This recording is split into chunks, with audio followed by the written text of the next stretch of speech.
الله صلاة الله سلام الله على ياسين حبيب الله توسلنا ببسم الله وبالهادي رسول الله وكل مجاهد لله بأهل البدر يا الله صلاة الله سلام الله على طه رسول الله صلاة الله سلام الله على ياسين حبيب الله الحمد لله رب العالمين والعاقبة للمتقين والصلاة والسلام على أشرف الأنبياء والمرسلين وعلى آله وأصحابه أجمعين أما بعد قال الله تعالى في القرآن العظيم والفرقان المجيد أعوذ بالله من الشيطان الرجيم بسم الله الرحمن الرحيم إنا نحن نزلنا الذكر وإنا له لحافظون وقال رسول الله صلى الله عليه وسلم خيركم من تعلم القرآن وعلمه رواه الترمذي صدق الله العظيم وصدق رسوله النبي الكريم ونحن على ذلك من الشاهدين والشاكرين والحمد لله رب العالمين பெரிதுவரும் கருணையினால் பேருலகை காத்து வரும் பேரருளாளன் எல்லாம் அல்ல அல்லாஹ்வுக்கே கோடான கோடி புகழ் அனைத்தும் வையகம் வழி நடக்க வல்ல அல்லாஹ்வின் பாதனை தன்னடையாக்கி சென்ற தாஹா நபி ஸல்லல்லாஹு அலைஹி வஸல்லம் அவர்கள் மீதும் அன்னாரின் அடிச்சுவடுகளை அயராது பின்பற்றிய உத்தம சத்திய சஹாபாக்கள் தாபிஈன்கள் தபஉ தாபிஈன்கள் சித்திகீன்கள் சுஹதாக்கள் சாலிஹீன்கள் நாதாக்கள் நல்லவர்கள் குறிப்பாக இங்கே கூடியிருக்கின்ற நம்மவர்கள் அத்தனை பேர் மீதும் எல்லாம் அல்ல அல்லாஹ்வின் கருணையும் கரிசனமும் பொங்கி பொழியட்டுமாக. இச்சிறப்பான உயர்வான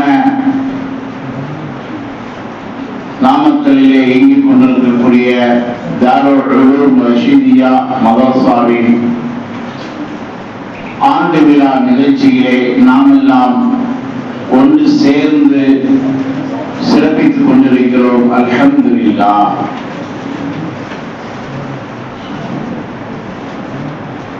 இந்த சிறப்புமிக்க விழா நாளை முதலே நிகழ்ந்து கொண்டிருக்கிறது. அதுவும் நாட்களிலேயே மிக சிறந்த நாளான இஸ்லாமியர்களுக்கு உயிரோட்டமான உற்சாகம் கொடுக்கக்கூடிய புனித நாளான ஜும்மாவுடைய நாளிலே நிகழ்ந்து கொண்டிருக்கிறது. இது சிறப்புக்கு மேல் சிறப்பை நமக்கு தந்து கொண்டிருக்கிறது. இந்த மதரசாவினுடைய சிறப்புமிக்க நிறுவனர் மௌலானா மௌலவி ஷானவாஸ் ஹஜரத் ஜுப்ரா அவர்களே மற்றும் இம்மதரசாவுக்காக தலைவோட இயங்கிக் கொண்டிருக்கக்கூடிய நிர்வாகிகளே, இந்த மதரசாவிலே கல்வியை கற்றுக் கொடுக்கக்கூடிய ஆசிரியர் பெருமக்களே, இம்மதரசாவுக்கு பொருளாலும் தங்களுடைய உதவியாலும் ஒத்துழைப்பாக இருக்கக்கூடிய நன்மக்களே, ஜமாத்தினர்களே, பெரியோர்களே, தாய்மார்களே, சிறார்களே, உங்கள் அத்தனை பேருக்கும் இஸ்லாத்தின் காணிக்கையாம் சலாமினை ஆரம்பமாக தெரிவித்துக் கொள்கின்றோம். அஸ்ஸலாமு அலைக்கும் வரஹ்மத்துல்லாஹி வபரகாத்துஹு. அன்புக்குரியவர்களே, இன்றைக்கு உலகம் முழுவதும் வாழக்கூடிய 200 கோடி முஸ்லிம்களிலே ஆலிம்களுடைய எண்ணிக்கை அதிகமா, ஹாபிஸ்களுடைய எண்ணிக்கை அதிகமா என்று ஆய்வு செய்கின்ற பொழுது உலகம் முழுக்க எடுத்துக்கொண்டால் ஹாபிஸ்களுடைய எண்ணிக்கை தான் அதிகம். ஆசிய ஆசியா என்று சொல்லக்கூடிய 10 நாடுகளிலே ஹாபிஸ்கள் தான் அதிகமாக இருக்கிறார்கள். நம்முடைய அண்டை நாடான மலேசியாவை எடுத்துக்கொண்டால் அங்கு இருக்கக்கூடிய 80% மக்கள் ஹாபிஸாகவே இருக்கிறார்கள். அங்கே இருக்கக்கூடிய ஜனாதிபதி ஆபீஸ், பிரதமர் ஆபீஸ், அங்கே இருக்கக்கூடிய அமைச்சர்கள் ஆபீஸ், அங்கே இருக்கக்கூடிய அரசியல்வாதிகள் ஆபீஸ், சின்ன சின்ன குழந்தைகளோடு அங்கே ஆபீஸாக ஆகிறார்கள். அந்த நாடே செழிப்பாக இருக்கிறது. மலேசியா திருநாடு. அதுபோல தாய்லாந்திலே வாழக்கூடிய முஸ்லிம்கள் அங்கேயும் ஆபீஸ்கள் நிறைய இருக்கு. ஆபீஸ் மதரசாவே அதிகமாக இருக்கு. இந்தோனேஷியாவை வாழக்கூடிய முஸ்லிம்கள் அவர்களும் ஆபீஸ்களாகவே வாழ்கிறார்கள். அந்த ஒரு மாஹவுல், அந்த சூழ்நிலை இன்றைக்கு இந்தியாவிலேயே வந்து கொண்டிருக்கிறது. குறிப்பாக தமிழகத்திலேயும் இந்து மதரசாக்கள் ஹாபிஸ்கள் உருவாக்கக்கூடிய ஹாபிஸ்களை உருவாக்கக்கூடிய நிறுவனங்கள், மதரசாக்கள் அதிகரித்துக் கொண்டிருக்கின்றன. ஒரு பக்கம் பார்த்தால் ஆலயங்கள் உருவாகி கொண்டிருக்கிறார்கள், இன்னொரு பக்கம் பார்த்தால் ஹாபிஸ்கள் உருவாகி கொண்டிருக்கிறார்கள். வெளிநாடுகளை எடுத்துக்கொண்டால் ஹாபிஸ்களை உருவாக்கம் அதிகம். குர்ஆனிலேயே அவர்கள் வாழ்கிறார்கள். வெளிநாட்டு மக்கள் வெளிநாடுகளில் இருக்கக்கூடிய மஸ்ஜிதுகளிலே பாங்கு சொல்வதற்கு முன்னால் சிறிது நேரம் குர்ஆனை தான் ஒளிபரப்புவார்கள். மரிக்கிற குர்ஆன் தான் ஓதப்படும். அந்த ஊரிலே யாராவது மௌத்தாகிவிட்டால் பள்ளிவாசல் யாசீனை ஒளிபரப்புவார்கள். எந்த இடத்திலே யாசீன் ஓதப்படுகிறதோ தெரிந்து கொள்ளலாம், அங்கே ஒருவர் மௌத்தாகிவிட்டார்கள். ஆக குர்ஆனுடைய தொடர்போடு வெளிநாட்டு முஸ்லிம்கள் அதிகமாக இருப்பதன் காரணத்தினால் அவர்களுடைய வாழ்வியலை துளைக்கிறார்கள்.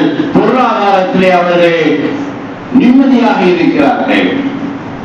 அத்தகைய ஒரு சிறப்பான சூழல், சிறப்பான மாஹவுல் நம் பகுதியிலும் வர வேண்டும் என்பதற்காக வேண்டி, குறிப்பாக இந்த நாமக்கல் பகுதியிலே வாழக்கூடிய எல்லா மக்களும், முஸ்லிம்கள் மட்டுமல்ல, அங்கே இருக்கக்கூடிய அனைத்து தரப்பு மக்களும், அனைத்து மதத்தினர்களும் சிறப்பாக நிம்மதியாக மகிழ்ச்சியாக வாழ வேண்டும் என்பதற்காக வேண்டி இந்த தாருல் உலூம் ரஷீதியா ஹிஃப்து மதரசா திகழ்ந்து கொண்டிருக்கிறது.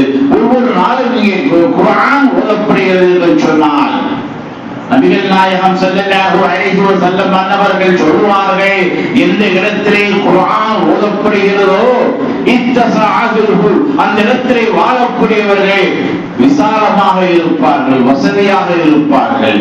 கத்ர கைருஹு, அந்த இடத்திலே நன்மையான காரியங்கள் அதிகமாகும். வஅஹ்ரஜத்தி ஷயாத்தி, அந்த இடத்திலே சைத்தான்கள் வெளியேறி விடுவார்கள். சைத்தான் எப்பொழுதுமே கண்ணுக்கு தெரிய மாட்டாங்க. சைத்தான் நம்ம கண்ணில் பார்த்திருக்கோமா? பார்த்தது இல்லை. ஆனா சைத்தான் பிடித்தவர்களே பார்த்திருக்கிறோம். தர்காக்கள போல நிறைய பேர் இருப்பாங்க சைத்தான் பிடிச்சோம். நாகூர் ஏர்வாய் போன்ற தர்காக்கள் நம்ம ரொம்ப நேரம் இருந்தோம்னா நிறைய சைத்தாக்களை பார்க்கலாம், சைத்தான் பிடித்தவர்களை பார்க்கலாம். ஆக எந்த இடத்திலே குர்ஆனுடைய சத்தம் கேட்கிறதோ, குர்ஆன் ஓதப்படுகிறதோ, அந்த இடத்தை விட்டு சைத்தான்கள் வெளியேறுகிறார்கள். வஹபத்தில் மலாயிகா, அங்கே மலக்குகள் ஆஜராகி கைர்களை, நன்மைகளை கொண்டு வருகிறார்கள், நன்மைகளை சேர்க்கிறார்கள் என்று நபிகள் நாயகம் ஸல்லல்லாஹு அலைஹி வஸல்லம் அவர்கள் சொல்கிறார்கள். இந்த நாமக்கல் பகுதியிலே மக்கள் நிம்மதியாக, நன்மையோடு, சந்தோஷமாக வாழ வேண்டும் என்பதற்காக வேண்டி இந்த ஹிஃப்து மதரசா அமைந்திருக்கிறது. இதன் மூலமாக நீங்கள் சந்தோஷமாக இருக்கிறீர்கள். உங்களுக்கு வசதி வாய்ப்புகள் வருகிறது சொன்னால் உங்களுடைய முயற்சி மட்டுமல்ல, இதுபோல குர்ஆனுடைய பரக்கத்தினால், குர்ஆன் ஓதுவதன் காரணமாக உங்களுக்கு வசதி வாய்ப்புகள் கிடைத்திருக்கிறது, உங்களுக்கு ஆரோக்கியமான வாழ்க்கை கிடைத்திருக்கிறது, நிம்மதியான வாழ்க்கை கிடைத்திருக்கிறது, மகிழ்ச்சியான நிறைய விஷயங்கள் உங்களுக்கு நிகழ்ந்து கொண்டிருக்கிறது என்று சொன்னால் இந்த மதரசாவுடைய பரக்கத்தினால் தான். ஆக இந்த மதரசா என்பது நம்மை சிறப்பாக வாழ வைப்பதற்காக உள்ள ஒரு முக்கியமான ஸ்தலமாக இருந்து கொண்டிருக்கிறது. நபிகள் நாயகம் ஸல்லல்லாஹு அலைஹி வஸல்லம் அவர்கள் இம்மதரசாவை உருவாக்கக்கூடிய ஹாஃபிதுகளுடைய சிறப்புகளை பற்றி பேசினார்கள். ஒரு இடத்திலே ஆலிம்களும் இருக்கிறார்கள், ஆபிஸ்களும் இருக்கிறார்கள். அங்கே தொலை வைக்க வேண்டும் என்று சொன்னால் பெருமானார் ஸல்லல்லாஹு அலைஹி வஸல்லம் ஹாஃபிலை பொறுப்படுத்துங்கள் என்றார்கள். யௌமுஹும் அக்ராஹும் லிகிதாபில்லாஹ். ஆலிம்களும் நிறைந்திருக்கிறார்கள், ஆபிஸ்களும் நிறைந்திருக்கிறார்கள். அங்கே நீங்கள் இமாமத் செய்வதற்கு, தொழுகையை நடத்துவதற்கு அல்லாஹ்வுடைய கிதாபை அதிகம் ஓதக்கூடிய ஆபிஸ்களை முற்படுத்துங்கள் என்று பெருமானார் ஸல்லல்லாஹு அலைஹி வஸல்லம் அவர்கள் இமாமத் செய்வதற்கு மிகவும் தகுதியானவர்கள் ஹாஃபிஸ்கள் முன்னிலைப்படுத்தினார்கள்.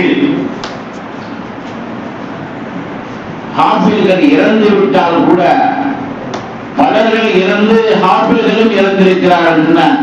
ஹாஃபிஸ்களை முதலே அடக்கம் செய்யுங்கள், அவர்களுக்கு முதன்மையான சிறப்பை கொடுக்க என்றார்கள் நபிகள் நாயகம் ஸல்லல்லாஹு அலைஹி வஸல்லம். நிகழ்ந்து முடிந்த ஒரு போரிலே 35 சஹாபாக்கள் ஷஹீதானார்கள். தீனுக்காக உயிர் தியாகம் செய்தார்கள். அதில் யாரெல்லாம் ஹாஃபில்களாக இருந்தார்களோ அப்படிப்பட்ட சஹாபாக்களை நபி ஸல்லல்லாஹு அலைஹி வஸல்லம் அவர்கள் முதன்மையாக அடக்குங்கள், அவர்களுக்கு முக்கியத்துவம் கொடுங்கள் என்று சொன்னார்கள். ஆக சமூகத்திலே ஹாஃபில்கள் வாழ்ந்தாலும் சிறப்பு, இறந்தாலும் சிறப்பு கொடுக்க வேண்டும் என்று நபிகள் பெருமான் ஸல்லல்லாஹு அலைஹி வஸல்லம் அவர்கள் சொல்லி காட்டினார்கள். அதே போல சமூகத்திலே இருக்கக்கூடிய யாரை கண்ணியப்படுத்த வேண்டும், பெருமானார் ஸல்லல்லாஹு அலைஹி வஸல்லம் 3 பேரை அறிமுகப்படுத்தினார்கள். இன்ன மின் இக்ராமில்லாஹி தஆலா இஜ்லாலுல் ஷைபதி வ இஜ்லாலுல் ஹாஃபிலி வ இஜ்லாலுல் சுல்தானுல் ஆதிலி.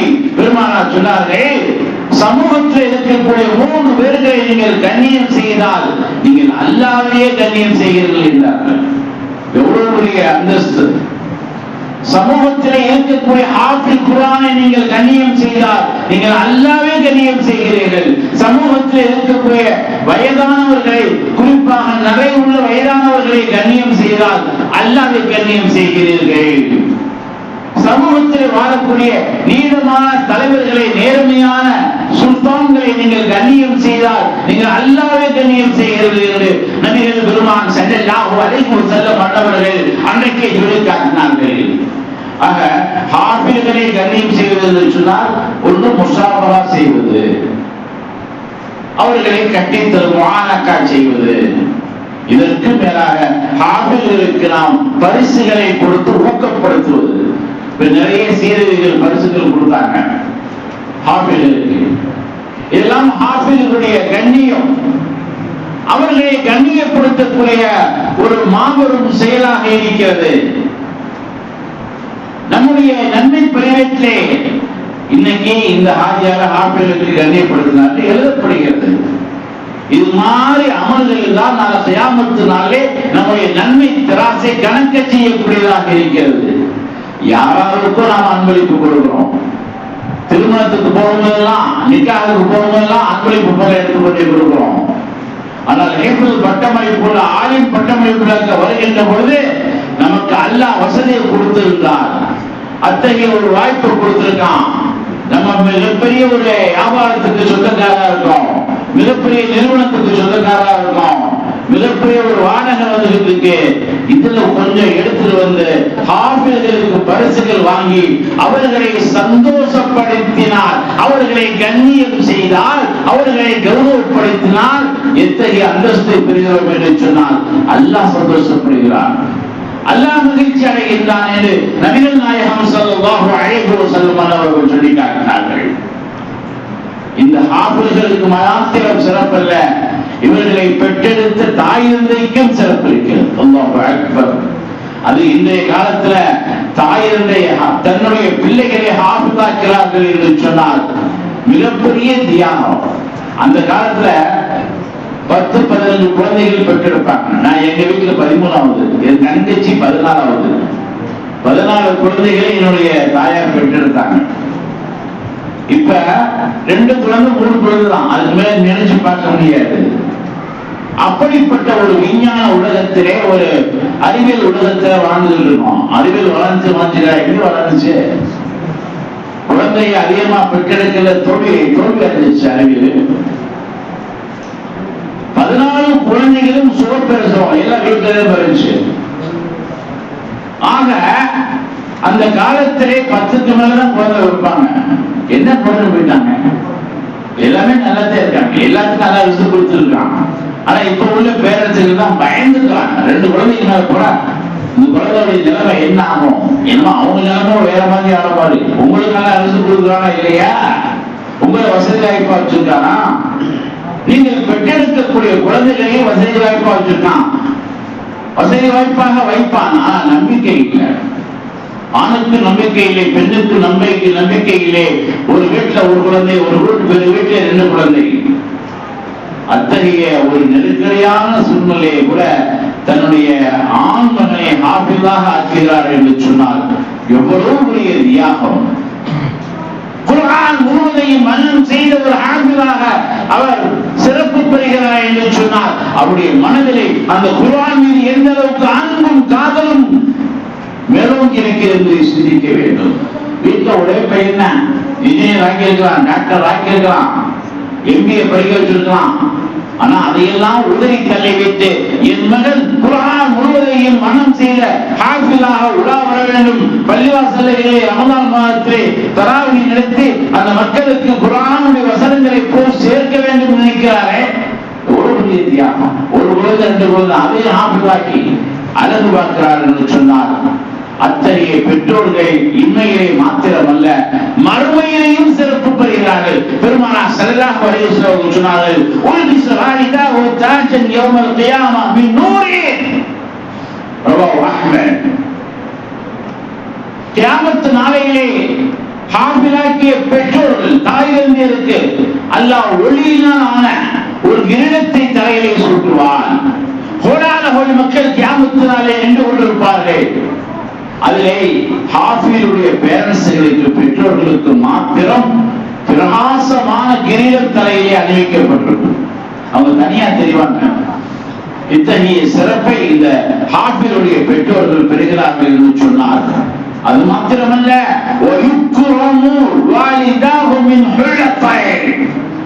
ஹாஃபிஸுடைய பெற்றோர்களுக்கு தாயினம் இருக்கு 2 பட்டாடைகள் அணிவித்தும் மறுமையிலே தலைமையாக காட்டப்படும். உலகத்துல ஆண்கள் பட்டாடை அணியது ஹராமோ, பெண்கள் அணியது ஹலாலு. ஆனா மறுமையிலே தாய் இந்த இருவருக்கும் பட்டாடைகளை அணிவித்து கோடான கோடி மக்களுக்கு மத்தியிலே தனிமைப்படுத்தி சிறப்புப்படுத்துவான் என்று நபிகள் நாயகம் ஸல்லல்லாஹு அலைஹி வஸல்லம் அவர்கள் சொல்லி காட்டியிருக்கின்றார்கள். இது மாத்திரமல்ல, இந்த ஹாஃபிஸ்களுக்கு மறுமையிலே தனி சிறப்பு இருக்கிறது. நரகம் முடிவு செய்யப்பட்ட 10 பேர், அந்த ஹாஃபிஸுடைய குடும்பத்தை சார்ந்த 10 பேர் நரகம் முடிவு செய்யப்பட்டுச்சு. நீங்க நரகத்துக்கு தான் போகணும் இல்லையா, மலக்குகள் மூலமாக தீர்ப்பு வழங்கப்பட்டுச்சு. நரகவாதிகள் என்று தீர்ப்பு செய்யப்பட்ட முடிவு செய்யப்பட்ட 10 நரகவாதிகளுக்கு அவர்களுடைய குடும்பத்திலே ஹாஃபிஸ் இருந்தால் அந்த ஹாஃபிஸ் ஷஃபாஅத் செய்து சிபாரிசு செய்து அவர்களை சொர்க்கவாதியாக ஆக்கிவிடுவார். நரகத்துக்கு செல்வதற்காக முடிவு செய்யப்பட்ட தயாராக்கப்பட்ட 10 நரகவாதிகளை சொர்க்கவாதிகளாக மாற்றும் வல்லமை பெற்றவர் இந்த ஹாஃபிஸ். இப்ப நம்ம குடும்பத்துல 10 பேரை சொர்க்கவாதியாக நம்ம ஆக்கணும்னா நம்மளுடைய முயற்சி என்னவா இருக்கிறோம், அந்த குடும்பத்துல ஒரு ஹாஃபிஸை உருவாக்க வேண்டும். அந்த குடும்பத்துல 2 ஹாஃபிஸ் இருந்தால் அந்த குடும்பத்துல 20 பேர் சொர்க்கத்துக்கு போய்வாங்க. அந்த குடும்பத்துல 5 ஹாஃபிஸ்கள் இருந்தா சொல்லுங்க 50 பேர் சொர்க்கத்துக்கு போய்வாங்க. எந்த அமலும் தேவையில்லை. முழுக்க நரகவாதி என்று தீர்ப்பு செய்யப்பட்ட அவர்கள் சொர்க்கவாதிகளாக ஆகின்றார்கள், மாறுகிறார்கள். சொர்க்கவாதிகள் என்ற அந்தஸ்தை தர்ஜாவை பெறுகிறார்கள் சொன்னால் இந்த ஹாஃபிஸுடைய பரிந்துரையால், ஹாஃபிஸுடைய சப்போர்ட்டால் அவர்கள் சொர்க்கவாதியாக மாறுகிறார்கள். ஆகவே நாம் நம்முடைய குடும்பத்திலே முடிந்த அளவு ஹாஃபிஸ்களை நாம் உருவாக்கி கொண்டே இருக்க வேண்டும். இந்த பகுதியிலே ஹாஃபிஸுடைய மதரசா இருக்கிறது என்று சொன்னால் இந்த பகுதிக்கே சேஃப்டி, பாதுகாப்பாக இருக்கிறது. நபிகள் நாயகம் ஸல்லல்லாஹு அலைஹி வஸல்லம் அவர்கள் சொல்லி காட்டினார்கள், خيركم لأهله من تعلم القرآن وعلمه. உங்களிலே மேலானவர் யார் தெரியுமா? நம்ம நினைச்சிருக்கோம் கோடீஸ்வரர் தான் மேலானவர், பெரிய மாளிகை வச்சிருக்கிறதா மேலானவர், பெரிய கம்பெனி வச்சிருக்கிறா சமூகத்தில் மேலானவர், பெரிய அபா போட்டுக்கிறவர்கள் மேலானவர் நினைச்சிட்டு இருக்கோம். நபிகள் நாயகம் ஸல்லல்லாஹு அலைஹி வஸல்லம் சொன்னாங்க, உங்களிலே மேலானவர் யார் தெரியுமா? குர்ஆனை தானும் கற்று மற்றவர்களுக்கு கற்றுக் கொடுக்கிறாரே அவர்தான் மேலானவர் என்று குர்ஆனை கற்றுக் கொடுக்கக்கூடிய ஆசிரியருடைய சிறப்பை சொல்லி காட்டுறாங்க. அப்ப இவர்களை உருவாக்கிய ஆசிரியர்கள், உஸ்தாதுமார்கள், இவர்களை விட மேலானவர்கள் சமூகத்திலே. அவர்களை காணும் போது அவர்களை முசாபகா செய்து மதிக்க வேண்டும், உற்சாகப்படுத்த வேண்டும். காரணம், அல்லாஹ் ரசூலுடைய பார்வையிலே அவர்கள் உயர்ந்தவர்களாக சிறந்தவர்களாக இருக்கின்றார்கள். நபிகள் நாயகம் ஸல்லல்லாஹு அலைஹி வஸல்லம் அவர்கள் சொல்லி காட்டினார்கள், இன்னல் புயூத் அல்லதி யுக்ரா ஃபீஹா அல்-குர்ஆன் லா துதீஉ லி அஹ்லி ஸமாஇ கமா துதீஉ ஸமாஉ லி அஹ்லி அல்-அர்தி. குர்ஆன் ஓதப்படக்கூடிய வீடுகள் பிரகாசம் அடைகின்றன. எப்படி வானத்திலே உள்ளவர்களுக்கு பூமியிலே உள்ளவர்களுக்கு நட்சத்திரங்கள் பிரகாசமாக இருக்கிறதோ அதே போன்று குர்ஆன் ஓதப்படக்கூடிய வீடுகள் பிரகாசம் அடைகின்றன என்று நபிகள் நாயகம் சொல்றாங்க. இப்ப வீட்டுல ஹாஃபில் இருந்தாரா அவர் குர்ஆனுடைய தொடர்போடு இருப்பார். அது ரமலான் வச்சா பல்லா ஓதுவார், உள்ளூர்ல தொழுவ வச்சா பல்லா நம்ம வீட்டுல ஓதிட்டே இருப்பார். அப்ப அந்த வீடெல்லாம் பிரகாசம் ஏற்படும், அங்க இருக்கக்கூடிய பலா முசீபத்துகள் நீங்கும் என்பதை நபிகள் நாயகம் ஸல்லல்லாஹு அலைஹி வஸல்லம் அவர்கள் சொல்லி காட்டியிருக்கின்றார்கள். தஃசீர் குர்துபிலே ஒரு அழகான நிகழ்ச்சி எழுதுவார்கள். மன்னர் ஹாரூன் ரஷீத் காலத்திலே ஒரு யூதன், அந்த யூதர் எப்படிப்பட்டவனா போராம குணம் உள்ளவர்கள். சமூகத்தில் நிறைய பேர் போராம குறையோடய அலைகிறாங்க.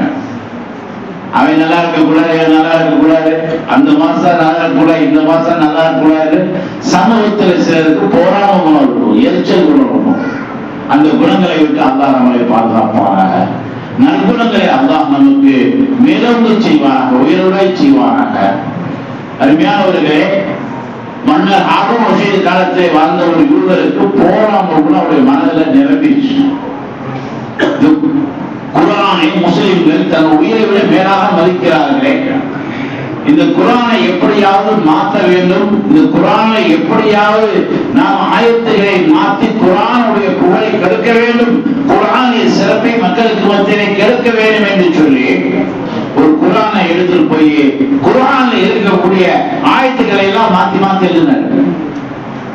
ஏன்னா அவர் இவ்வளவு அறிஞர், குர்ஆனோட ஆயத்துக்களை மாத்தி மாத்தி எழுதினார்.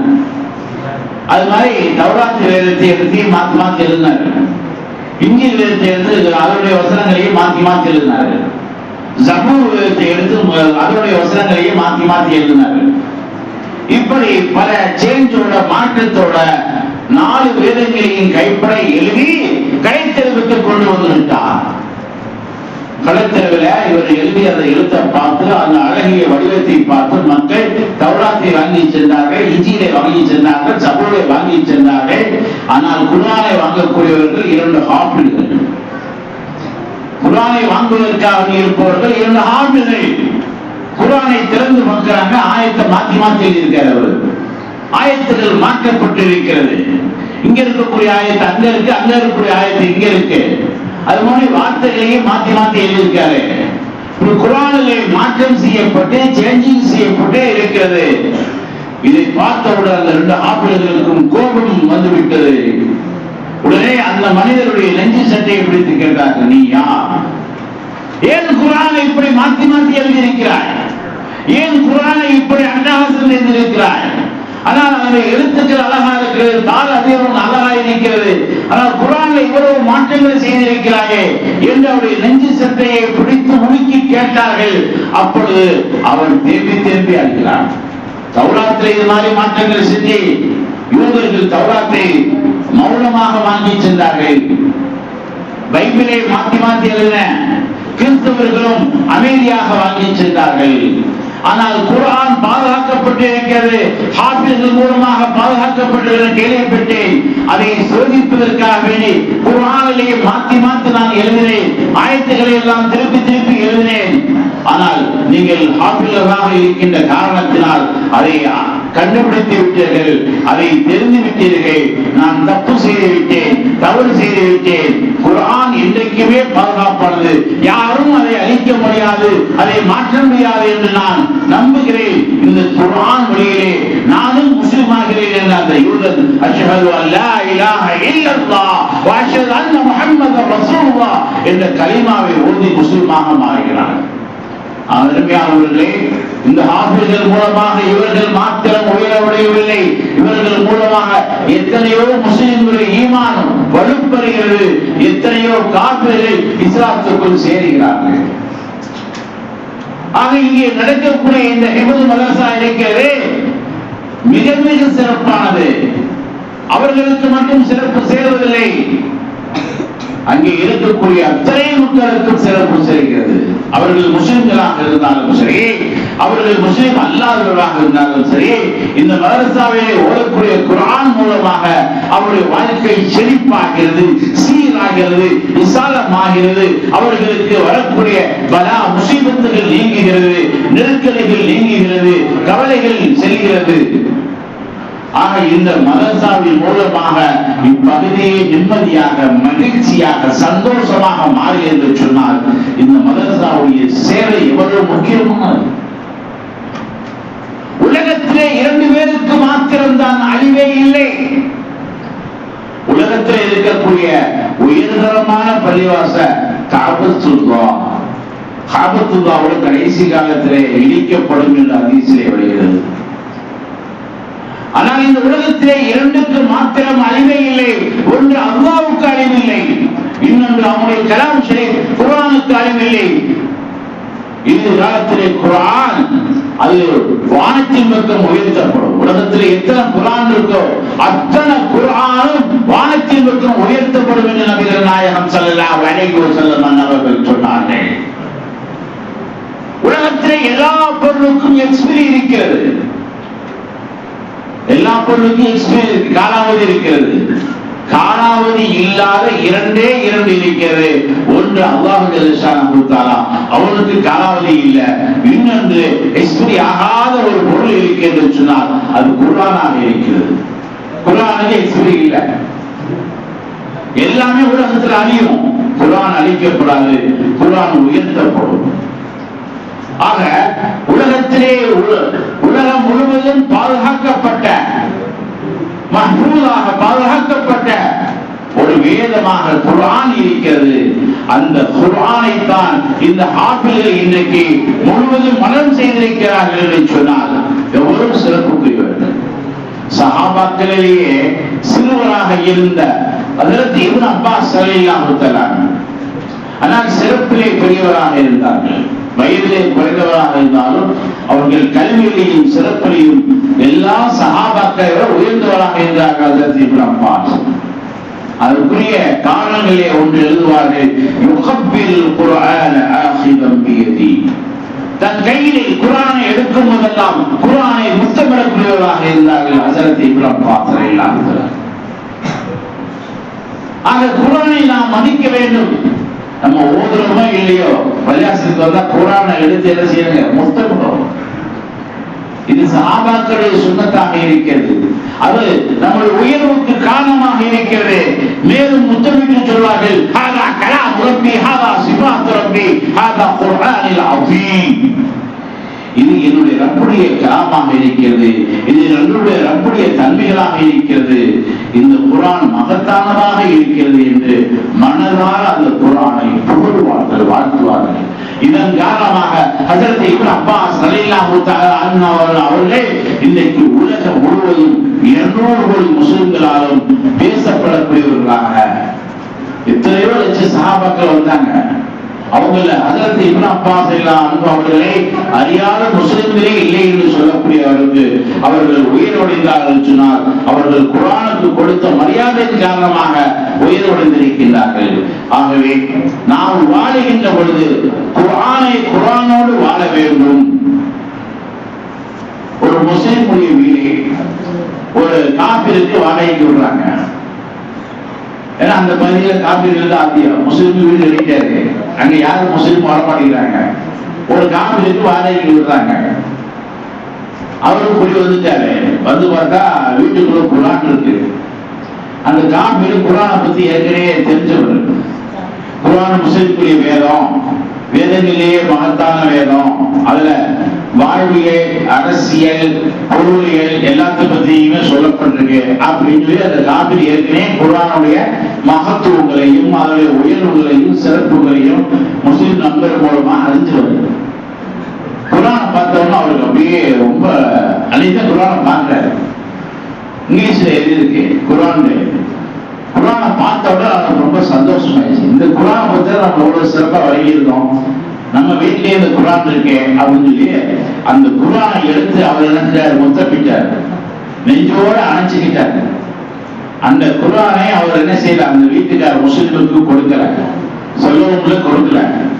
அந்த குரானுக்கு பட்டு துணியில உரை செஞ்சு குரானுக்கு பட்டு துணியில உரைய போட்டு மேல என்ன சார் கண்ணியமா வச்சுட்டார். பல நாட்கள் அவருடைய வீட்டிலேயே அந்த குரான் இருக்கு. அதற்கு பிறகு தர்ஜுமா குரானை வாங்கி படிக்கிறார். குரானுடைய தமிழாக்கத்தை வாங்கி படிக்கிறார். இப்படி பல ஆண்டுகள் செய்கிறது. தர்ஜுமா குரானிலே பல நல்ல கருத்துக்களை உள்வாங்குகிறார். நல்ல புரியக்கூடிய கருத்துக்கள் அவர்களை கவர்கிறது. ஒரு 5 வருஷத்துக்கு பிறகு குடும்பத்தோடு இஸ்லாத்தை ஏற்கிறார், முஸ்லிமாக மாறுகிறார். அன்புக்குரியவர்களே, குர்ஆனோடு சம்பந்தப்பட்டவர்கள் உயர்வடைகிறார்கள். வரலாற்றை பார்க்கிறோம். லட்சக்கணக்கான மலக்குமார்கள் வந்தார்கள். அதிலே மலக்குகளிலேயே சிறந்த மலக்கு ஜிப்ரீல் அலைஹிஸ்ஸலாம் அவர்கள் குர்ஆனை வஹியாக கொண்டு வந்தார்கள். 23 ஆண்டு காலம் வஹியாக நபி ஸல்லல்லாஹு அலைஹி வஸல்லம் ஓதி காட்டினார்கள். வானவர்களுடைய தலைவராக மாறினார்கள். அந்த வகையை பெற்ற நபி ஸல்லல்லாஹு அலைஹி வஸல்லம் அவர்களே நபிமார்களுடைய தலைவராக மாறினார்கள். குர்ஆன் முதலாக பூமிக்கு இறக்கப்பட்ட 27ஆம் கிழமை நாட்களிலேயே சிறந்த நாளாக மாறியது. லைலத்துல் கத்ர் இரவும் சிறந்தது, அவருடைய பகலும் சிறந்தது. இந்த சிறப்பு எப்படி வந்தது? குர்ஆனை முதலாக லைலத்துல் கத்ர் இரவு தான் பெற்றுக் கொள்கிறது. அதுபோல குர்ஆனோடு சம்பந்தப்பட்ட இந்த ஹாஃபில்களும் சமூகத்தை சிறந்தவர்களாக உயர்ந்தவர்களாக இருக்கின்றார்கள். குர்ஆன் அரபு மொழியில இறங்குச்சு. மொழிகளிலேயே சிறந்த மொழியாக அரபு மொழிதான் இன்றைக்கு வரைக்கும் திகழ்ந்து கொண்டிருக்கிறது. உலகத்திலே கிறிஸ்தவர்களுக்கு அடுத்தபடியாக, ஆங்கிலத்திற்கு அடுத்தபடியாக உலக மக்களால் அதிகம் பேசப்படக்கூடிய மொழி அரபு மொழியாக இருக்கிறது. அந்த அரபு மொழியில் தான் குர்ஆன் வந்திருக்கிறது. அருமையானவர்களே, நம்ம என்ன மொழியில பேசினாலும், தமிழ் பேசினாலும், உருது பேசினாலும், ஆங்கிலம் பேசினாலும் அதுக்கு குர்ஆன் ஓத முடியாது. அரபில் தான் நம்ம ஓதி ஆகணும். அரபில் தான் ஓதி ஆகணும். தமிழ்நாட்டில இருந்து ஒருத்தர் அமெரிக்காவுக்கு போனாரு. தமிழ்நாட்டில இருந்து அமெரிக்காவுக்கு போனாரு. போய் அங்க வேலை தெரியிருக்காரு. பள்ளியாசல்ல பாங்கு சொல்றாங்க, அல்லாஹு அக்பர் அல்லாஹு அக்பர் பாங்கு சொல்றாங்க. பாங்கு சொல்றாங்கன்னா இவருக்கு ஆச்சரியமாயிடுச்சு. இங்க எப்படிலாம் நம்ம தமிழ்நாட்டில இருந்து மொழிநாள் வந்தாரு, தமிழ்நாட்டில் இது மாதிரி பாங்கு சொல்றாங்க, இங்கேயும் அல்லாஹ் அக்பர் அல்லாஹ் அக்பர் பாங்கு சொல்றாங்கன்னு சொல்லி நேர பள்ளியாசல் நுழைஞ்சு அந்த மொழிநாளை புடிச்சு கேட்டார், நீங்க எப்ப வந்தீங்க ஊர்ல இருந்து? உடனே அவரு கேட்டாரு, நீங்க யாருன்னு கேட்டாரு. வேற நீங்க யார்? இங்கிலீஷ்ல கேட்டாரு. எதற்காக நீ இன்னைக்கு படித்திருக்க? இல்ல நான் தமிழ்நாட்டில் வந்த மொழியாக நினைச்சுக்கிட்டேன், தமிழ்நாட்டில் இந்த மாதிரி வாங்க சொல்லுவாங்க. அப்ப அந்த மொழிநாட்டு சொன்னாரு, எல்லா நாட்டிலையும் எல்லா மொழி பேசக்கூடியவரையும் அரபில் தான் பாங்க சொல்லுவாங்க, நாட்டுக்கு நாடு பாங்கலாம் மாறாது என்று சொல்லிட்டாங்க. ஆக அரபு மொழி என்பது அகிலத்திலேயே பேசப்படக்கூடிய, அகில மக்கள் எல்லாம் பரிமாறக்கூடிய, புழங்கக்கூடிய ஒரு மொழியாக அரபு மொழியாக ஆக்கி வைத்திருக்கிறார் சொன்னால் அந்த அரபி மொழிதான் குர்ஆனுடைய மொழியாக இருக்கிறது. நபிகள் நாயகம் ஸல்லல்லாஹு அலைஹி வஸல்லம் அவர்கள் மொழிகளிலேயே சிறந்த மொழி அரபி மொழி. ஏன் தெரியுமா? ஆனா அரபியில் நான் அரபி மொழி பேசக்கூடியவன். வலிசானுல் குர்ஆன் அரபியில், குர்ஆனும் அரபு மொழியிலே வந்திருக்கிறது. வலிசானு அஹ்லி ஜன்னத்தி அரபியில், நாளை சொர்க்கத்திலே எல்லா மக்களும் அரபியில் தான் பேசிக் கொள்வார்கள். உலகத்தில் வேண்டுமானால் பல மொழிகளில பேசிக்கலாம். சொர்க்கத்துக்கு போயிட்டா ஒரே மொழிதான், எல்லாம் அரபியில தான் பேசணும். அந்த மாஹவுல் அனைவர்களையும் அரபியர்களாக மாற்றிவிடும். ஆக இந்த குர்ஆனை யாரெல்லாம் சம்பந்தப்படுகிறார்களோ, மொழி சம்பந்தப்பட்டால் அந்த மொழி சிறப்பாக இருக்கிறது. எந்த நபர் சம்பந்தப்பட்டாலும் அவர் சிறப்பாக ஆகிவிடுகிறார். எந்த மலக்கு சம்பந்தப்பட்டாலும் அவர் உயர்வடைகின்றார். அதுபோன்று இந்த நாமக்கல் பகுதியிலே இந்த குர்ஆன் சம்பந்தப்பட்டிருக்கிறது. இந்த குர்ஆனுடைய மதரசா வந்திருக்கிறது. இந்த குர்ஆனுடைய மதரசாவை நாம் பார்த்துக் கொண்டிருக்கிறோம், பழகிக் கொண்டிருக்கிறோம் என்று சொன்னால் இந்த மதரசாவின் மூலமாக அல்லாஹ் நம்முடைய சமூகத்திற்கு சிறப்பை சேர்த்துக் கொண்டிருக்கிறார். நமக்கு பல்விதமான சிறப்புகளை அல்லாஹ் கொடுத்துக் கொண்டே இருக்கிறான். ஆகவே இந்த குர்ஆன் மதரசாவை உயிர்நிலை வரைக்கும் நாம் நேசிக்க வேண்டும். இந்த ஹிஃப்து மதரசாவுக்கு தேவையான உதவிகளை நாம் செய்து கொண்டே இருக்க வேண்டும். அவர்கள் கேட்கிறார்களோ இல்லையோ, நாம் முடிந்த அளவுக்கு இந்த மதரசாவுக்கு நம்மால் ஆன ஒரு உதவியை செய்து கொண்டே இருக்க வேண்டும். அல்லது நம்முடைய ஆலோசனையை இந்த மதரசாவுக்கு கொடுத்து இந்த மதரசாவுக்கு பக்கபலமாக இருக்க வேண்டும் என்று சொன்னால், இந்த மதரசா என்பது அல்லாஹ்வோடு அவனுடைய கலாமோடு சம்பந்தப்படுகிறது. அத்தகைய வாக்கியம் நமக்கு கிடைக்க வேண்டும். இந்த மதரசாவை பார்க்கும் போதெல்லாம் நமக்கு மனமகிழ்ச்சி ஏற்பட வேண்டும். இங்கே ஓதக்கூடிய குர்ஆன் ஷரீஃபின் மூலமாக அல்லாஹ் இந்த பரிமக்களை அல்லாஹ் ஆரோக்கியமாக மகிழ்ச்சியாக வைத்திருப்பான்.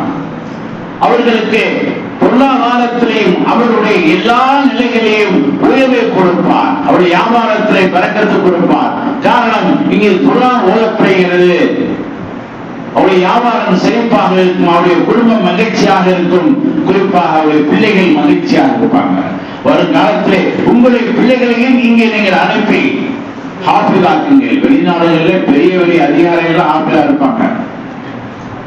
நான் மலேசியாவுக்கு வருஷம் தொழுகைக்கு போறேன், தராய் தொழுகைக்கு போறேன். அங்கே ஏர்போர்ட்ல பார்த்தா கூட்டுற ஆளுங்கள ஆபீஸா, அங்க அதிகாரிகள் எல்லாம் ஆபீஸா கேட்பாங்க, எங்க போறீங்க? தராய் தொழுகைக்கு போறேன் அப்படின்னு ரொம்ப சந்தோஷப்படுவாங்க. உடனே சொல்லுவாங்க, ஆபீஸ், நாங்க ஆபீஸ் தான்.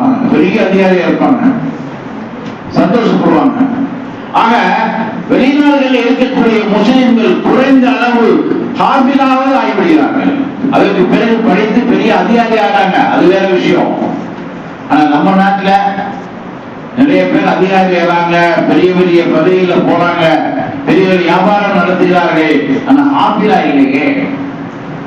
ஆக இனிவரும் காலத்திலேயாவது குறைஞ்சபட்சம் நாம் ஹாஃபிஸாக ஆகிவிடும். குர்ஆனுடைய தொடர்போடு நம்முடைய காலங்கள் கழிய வேண்டும். வரக்கூடிய ரமதானிலே தராவீஹிலே ஹாஃபிஸ்கள் குர்ஆன் ஓதுவார்கள்.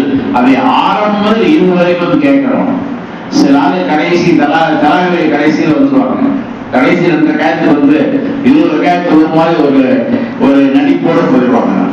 குர்ஆன் முழுவதையும் கேட்க வேண்டும். ஆரம்பத்திலே குர்ஆன் அலிஃப் லாம் இருந்து சூரத்து நாஸ் வரைக்கும் கேட்க வேண்டும். ஆக குர்ஆனுடைய சிறப்பு என்பது மிக உயர்வானது, மேலானது. குர்ஆனை அல்லாஹ் பாவை கொண்டு ஆரம்பித்தான், பிஸ்மில்லாஹ் ஆரம்பித்தான். குர்ஆனை சீனை கொண்டு முடித்தான். قل أعوذ برب الناس ملك الناس إله الناس من شر الوسواس الخناس الذي يوسوس في صدور الناس من الجنة والناس. பாவை கொண்டு ஆரம்பித்து சீனை கொண்டு குர்ஆனை முடித்திருக்கிறார். இதன் மூலமா அல்லாஹ் நமக்கு என்ன சொல்ல வருகிறான்? குர்ஆன் பஸ், குர்ஆனை உங்களுக்கு போதும், குர்ஆனை நீங்கள் நேசியுங்கள், குர்ஆனோடு வாழுங்கள், உங்களுடைய வாழ்க்கைக்கு போதுமானதாக இருக்கிறது அல்லாஹ் சூசகமாக சொல்லியிருக்கிறான். ஆகவே இந்த குர்ஆனுடைய விழாவை நாம் கலந்து கொண்டிருக்கின்றனால் விழாக்களிலேயே சிறந்த விழா இந்த விழா தான். அல்லாஹ்வுடைய குர்ஆனுடைய விழாவில் நாம் கலந்திருக்கிறோம்.